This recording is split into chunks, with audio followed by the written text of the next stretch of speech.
Rami ma'am, जैसे आपने बताया तो जैसे ये इलाके जिन पे आपने स्टडी की, किताबें लिखी, वहाँ पे सेना काफ़ी रहती है और वहाँ पे हालात भी आए दिन ख़राब होते रहते हैं। तो दिल्ली से जाके वहाँ तक पहुँच करना और फिर एक अलग भाषा, अलग वेशभूषा, कैसे सारी चीज़ें सँभालती हैं? मुश्किल तो बहुत होती है, हुँ, क्योंकि जैसे आपने कहा कि भाषा एक अलग होती है। हुँ, ये सेफ एरियाज़ नहीं है, क्योंकि यहाँ एक्टिव कॉन्फ्लिक्ट चल रहा है। हुँ, यहाँ गवर्नेंस नहीं है, कोई हुँ, गवर्नमेंट नहीं है, एक गवर्नमेंट नहीं है। काफ़ी जगहों में जो मिलिटेंट ग्रुप्स हैं वो टूटे हुए हैं। हुँ, तो एक जगह में भी ऐसा हो सकता है कि एक ही मिलिटेंट ग्रुप के 5 अलग ग्रुप्स हैं। हुँ, तो आसान तो नहीं होता है, मगर काफ़ी मेहनत करनी पड़ती है। एक तो मेहनत करनी पड़ती है वहाँ पहुँचने के लिए, हुँ, क्योंकि ये ऐसा तो है नहीं कि आपने फ़्लाइट ली और वहाँ पहुँच गए। हुँ, ज़्यादातर रोड ट्रैवल होता है। हुँ, दूसरी चीज़ होते हैं आपके कॉन्टैक्ट्स बड़े अच्छे होने चाहिए, हुँ, रिलायबल होने चाहिए, ऐसे कॉन्टैक्ट्स होने चाहिए जो आपको धोखा ना दें, हुँ, जिनके ऊपर आप थोड़ा विश्वास कर पाओ कि वो जब मीटिंग करवाएँगे, हुँ, तो एक सिक्योर एरिया में करवाएँगे। हुँ, काफ़ी ऐसा भी होता है कि वो जानते हैं, अगर आप really researchers point of view से जा रहे हो, तो वो जानते हैं आप किस हुँ, लिए आ रहे हुँ, हो। तो वो उसको भी अहमियत देते हुँ। हैं कि आप कोई पॉलिटिक्स खेलने नहीं आ रहे हो, आप सच्ची में पढ़ने आ रहे हो। अच्छा, अब राजनीति की बात भी हो रही है और पढ़ाई की बात भी हो रही है, तो सारी चीज़ों का अनुभव करके ही आपने सीधी बात है कि आपने लिखना शुरू किया, लेकिन उसके साथ-साथ आप समाज सेवी भी हैं, तो वहाँ पर आपने किस तरीके से हालातों का सामना किया अब तक?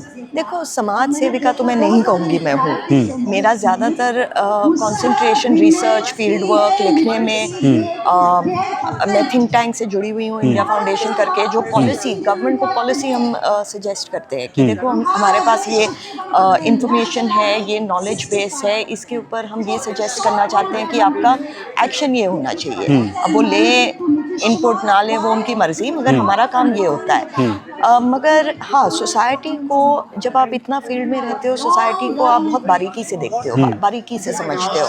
तो मैंने काफ़ी टाइम ट्राइबल कम्युनिटीज़ के बीच में टाइम स्पेंड किया है। हुँ, उनके बड़ी हम लोग सोचते हैं कि काफ़ी दूरी से हम देखते हैं कि शायद अनपढ़ हैं, शायद अर्बन नहीं है। हुँ, जैसे हम शहरी लोग हैं वो नहीं है, तो हमारे से अलग है। मगर जब बारीकी से देखो, आपको दिखता है कि कितना सोफिस्टिकेटेड उनके सिस्टम होते हुँ, हैं। चाहे उनकी एडमिनिस्ट्रेशन की सिस्टम हो, गवर्नेंस की सिस्टम हो, हुँ, उनकी सोसाइटी की सिस्टम हो, हुँ, इतनी सोफिस्टिकेटेड होती है कि आपको आपको आपका रिस्पेक्ट ज़्यादा बढ़ता हुँ, है। चाहे वो आपके जैसे इन टर्म्स ऑफ लाइफ़स्टाइल नहीं हुँ, रहे, अर्बन सिटी में ना रहे, थोड़े रिमोट एरियाज़ में रहे, हुँ, मगर म्यूचुअल रिस्पेक्ट बहुत बढ़ता है, और हुँ, अपने देश के ही इतने इंटीरियर जगह देखने को मिलते हैं जो हुँ। आप टूरिस्ट जैसे कभी नहीं देखोगे। अच्छा, तो आपकी पहली बुक्स कब आई और उसके बाद कौन-कौन सी आई?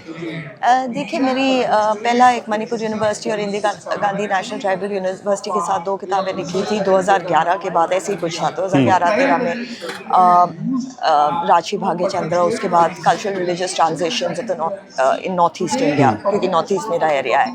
उसके बाद अभी हाल में ही 2 महीने पहले हुँ, मेरा रिपोर्ट निकला है म्यांमार के ऊपर, हुँ, जो वहाँ क्या कंडीशन है, जो मैंने इंटरव्यूज़ लिए हैं लोगों के साथ, उसका पब्लिक एक रिलीज़ हुआ था। हुँ, former deputy NSA Rajendra Khanna ने किया था। हुँ, वो अभी 2 महीने पहले ही रिलीज़ हुआ है। अब म्यांमार के ऊपर आगे फ़रवरी मार्च में आई थिंक मेरी म्यांमार के ऊपर की उनकी स्थिति कैसी है, उसके ऊपर किताब निकलेगी, क्योंकि उनके भी इलेक्शंस बांग्लादेश के जैसे हुँ, फ़रवरी में हो रहे हैं, म्यांमार के दिसंबर में चालू हो रहे हैं। हुँ, और ये बहुत एक इम्पॉर्टेंट, हम म्यांमार को ज़्यादा ध्यान नहीं देते हैं, हम हुँ, बांग्लादेश में थोड़ा कॉन्संट्रेट ज़्यादा करते हुँ, हैं, मगर 1643 किलोमीटर्स हमारे म्यांमार के साथ है। हुँ, तो वहाँ जो भी होता है हमारे ऊपर बहुत इफ़ेक्ट हुँ। पड़ता है।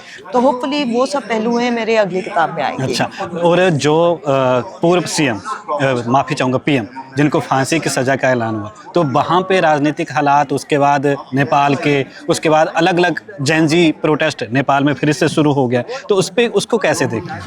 देखिए, इसके ऊपर मैं हर हफ्ते लिखती हूँ। मेरा एक कॉलम है फर्स्ट पोस्ट में रैमिफिकेशन करके, फिर मैं प्रिंट में लिखती हूँ, इंडियन एक्सप्रेस में लिखा है, हर न्यूज़पेपर्स में मैं लिखती हूँ यही टॉपिक के ऊपर कि जो इंडिया के आसपास के जो हमारे नेबरिंग कंट्रीज हैं, जो हमारे नेबरहुड में हो रहा है, ये अगले 5-10 साल में हमारे ऊपर काफ़ी ज़्यादा इम्पैक्ट करेगा, क्योंकि हमारे बॉर्डर एक तो इतने सिक्योर है नहीं, और हमें आदत पड़ गई है कि हम नॉर्थ वेस्ट के ऊपर, पाकिस्तान के ऊपर ज़्यादा कंसंट्रेट करते हैं। वो करना चाहिए हमें, मगर जो हमारे नॉर्थ ईस्टर्न बॉर्डर्स हैं वो काफ़ी बड़े बॉर्डर्स हैं। माइग्रेशन की दिक्कत होने वाली है, पॉलिटिकल इंस्टेबिलिटी की दिक्कत होने वाली है, रेडिकलाइजेशन की दिक्कत होने वाली है, और इसके लिए हमारे पास अभी तक कोई एक मजबूत सोल्यूशन नहीं है। चलो साडे नाल गलबात करने लिए बहुत बहुत धन्यवाद।